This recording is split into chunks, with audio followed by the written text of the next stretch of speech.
Hey guys, welcome back.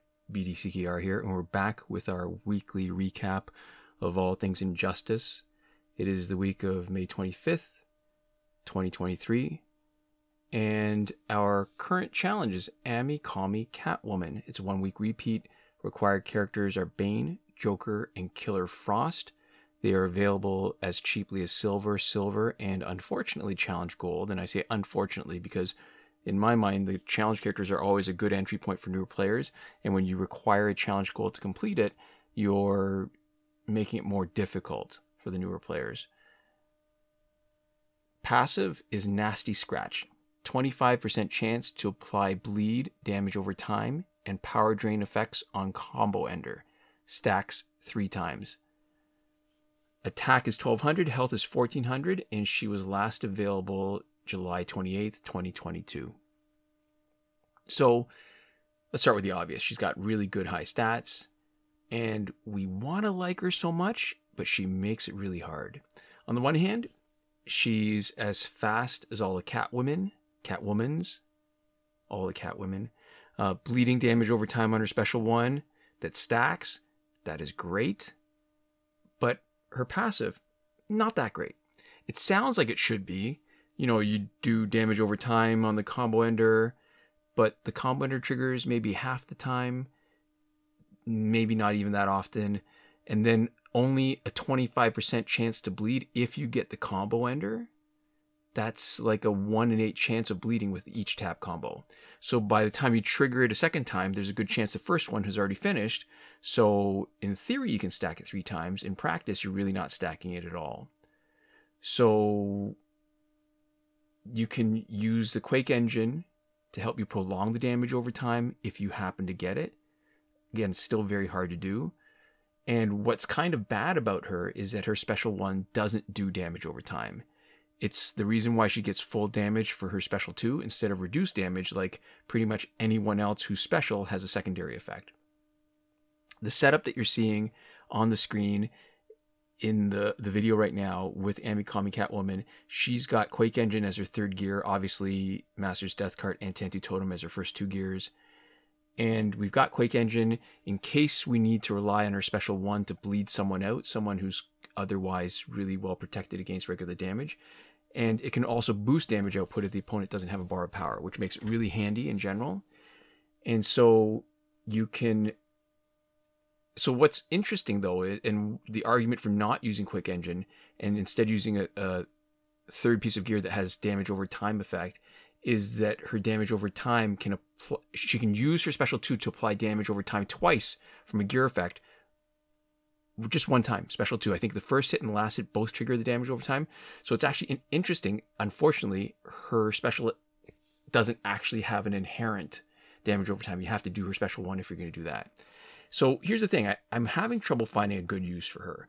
As far as Gold Catwoman, Arkham Knight Catwoman is, without a doubt, inarguably the best Catwoman. And I feel like Batman Returns Catwoman is still probably better than Ame-Comi Catwoman, even though Batman Returns Catwoman is one of the ones that are available in the store. Arkham Knight Catwoman is great because her damage over time doesn't rinse. It's boosted by other Arkham teammates. And Batman Returns Catwoman is great because her passive boosts the bleed damage that she can generate. So Ame-Comi Catwoman as a straight up specialist, I mean, she's not awful because her special 2 can knock out opponents with more than just the last hit. So you could potentially knock out 2 opponents or at least do a damage to the second opponent. And that gives you the protection against the new opponent coming in. But I do want to point out something interesting that I picked up, and it's not necessarily related to Catwoman, but it has more to do with last week's challenge, which was Suicide Squad Harley Quinn.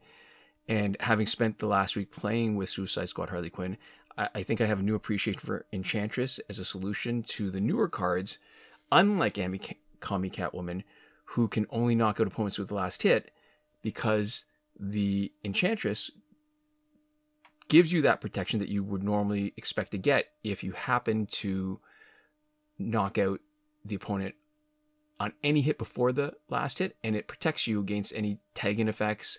It protects you against having your power drained. So Enchantress doesn't do that. It's when you do a special 2 that transfers over the opponent, but it gives you enough protection that you can have a strategy to avoid sort of devastating kind of Tegan effects. So she's not the worst. I think she could be so much better potentially, and she looks way better than she should because of the way her passive sounds. She's just not. So that is now 157 weeks of a repeating pattern of challenge characters that first appeared May 2020. We have had 3 complete runs of a 43-week cycle, plus 28 weeks, almost a complete 4th cycle. We're just a few weeks away from that. So, actually, not a few weeks, I shouldn't say that, a few months. If the pattern holds, next week will be Arkham Knight Harley Quinn. And we still have 23 challenge characters missing. This week's multiplayer reward is Cassandra Cain Batgirl. Her passive is Assassin's Ambush. On tagging, Cassandra Cain attacks, causing opponent to lose 25% of current health. She was last available October 20th, 2022. It's 125 weeks in a row of a consistent pattern. We've had 4 complete cycles of a 31 reward sequence, and this is the first in the latest, the 5th cycle of multiplayer rewards. Unlike the challenge cycle, nothing is missing for multiplayer rewards. If the pattern holds, next week should be Soul Taker Sword. So the obvious, again, her stats. They are low. She's only got 1150 attack, and she's got even lower health, 950. Along with Ares, she was one of the first multiplayer character rewards, and that's why her stats seem so low now. They were actually pretty good when she was first released. Also interesting to note, the important word there is, so the important thing is that there's only one ability, actually. Unlike a lot of the newer multiplayer character awards that have multiple abilities, each one of them potentially as good as this, she's only got the one ability, and that's a reflection, again, of her being one of the early multiplayer character rewards. 25% health reduction, that's pretty decent. One thing you want to really pay attention to is that word current. It's current and not maximum health, means that it's impossible to knock someone out with her passive. Unlike, say, Teen Titans Raven's passive that can knock someone out after her special completes. If the opponent's down to 1 health, you tag her in, they're not getting knocked out. Although, you know, it's fun leading into the tagging damage. You give her Claw of Horse, which can knock out an opponent. That gives another 10% so that it's, you know, somewhere 35% the first time, and it gradually decreases, but you're still doing a significant amount of damage just by tagging her in. And she's really fast. She's fast like all the Batgirls, but she might even be faster than any of the other Batgirls with her basics. She's got the prototypical Special 2, Batgirl Special 1. So she's a good candidate for either Cloak of Destiny or Necron Scythe, with that loadout where she does a nuke for her Special 1. Unfortunately, because her passive triggers after the tag-in stun from the Cloak of Destiny, if it happens, that means that stun ability of the Cloak is wasted on her. So if you've got a team where someone else could benefit from the Cloak, use it on them instead and give her Necron Scythe. And because she's got such a powerful Special 1, when geared with one of the stun booster gears, plus Assassin's, League of Assassins knives, then you've got her tagging in, dropping the opponent down to 75% of the original health. She doesn't need more than Tantu Totem to be the specialist. So Tantu Totem, League of Assassins knives, Cloak, or Necrons, she's basically knocking everybody else out unless they've got a revive or they're invulnerable because of Astral Harness. So this allows a secondary attacker to use Master's Death card. And if you added Enchantress Companion Gear with Claw of Horse to that secondary specialist, you can make them really super effective at stripping gears off the opponent. If you pick someone who has Bleed on Special 1, they also become super effective at bleeding out the opponent by having multiple Special 1 effects with either just 1 bar on second tag in, because of Master's Death card, or with 2 bars using Enchantress. And because there's going to be some trouble with a team like Blackest Night Flash, where they will reverse the damage over time on you, it doesn't cost you as much to have this secondary specialist, because your main damage dealer, if you're going to make a Cassandra Cain Batgirl, doesn't lose much from only having Tantu Totem. It's a good way to really make an effective use of 2 of the most powerful gears. So overall, I mean, despite her having such low stats, she's still a pretty good card because her passive scales up to her opponent. And it's, you know, you can look at some of the newer characters and wish she could be a little bit better because, you know, she only reduces current health.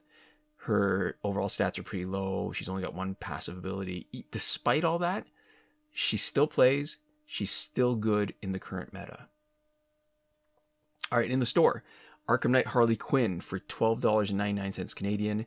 That is a corroborating clue to next week's challenge. It doesn't come with credits, so it's priced accordingly. It does not unlock her in your store, but you know what? Don't really care. If she's going to be available when you finish the challenge next week, that will unlock her in your store. The other new pack this week is the character bundle Darkseid War for $24.99 Canadian. You get Jessica Cruz, Green Lantern, you get Apocalypse Darkseid. Both pretty good characters. $24.99 is a bit expensive. It's been that price actually for years, except I think the first time it came out was only $19 Canadian. And we've got a second week now of the Gotham Gold pack, which is awful.